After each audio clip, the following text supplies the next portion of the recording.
Here's another situation which is kind of close to what you do when you do the cart on the ramp experiment. Okay, a cart coasts 60 centimeters in 15 seconds. What can you conclude from that?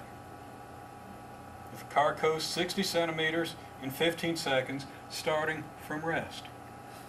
Well, the first thing we can conclude from the displacement, the 60 centimeters, and the 15-second time interval is that the average velocity is 60 centimeters divided by 15 seconds, or 4 centimeters per second, which we write out symbolically here. Now, since we know that the initial velocity is 0, and the average velocity is 4 centimeters per second, well, the average had better be halfway between initial and final, assuming constant acceleration, which is implicit in these problems, if not explicit. So if we assume constant acceleration and an initial of 0 and an average of 4, the only thing the final could be would be 8. It's the only thing that averages with 0 to give us 4. Another way to look at this is initial, average, and final velocities are equally spaced. We increase by 4 centimeters from initial to average, then we've got to increase by 4 from average to final. In either case, we can conclude the final velocity.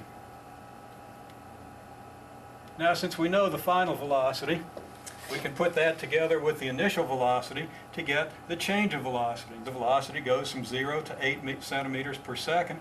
That's a delta V of 8 centimeters per second. Since that takes place over a 15-second time interval, we divide the 8 centimeters per second by 15 seconds and get the acceleration.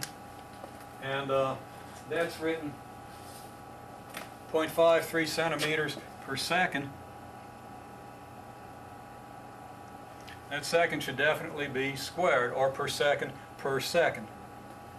Now, how would we write a flow diagram for this?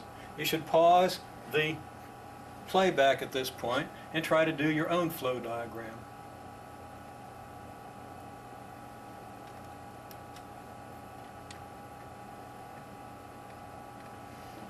Here's a flow diagram. It shows us our initial quantities, delta T, delta S, and V naught.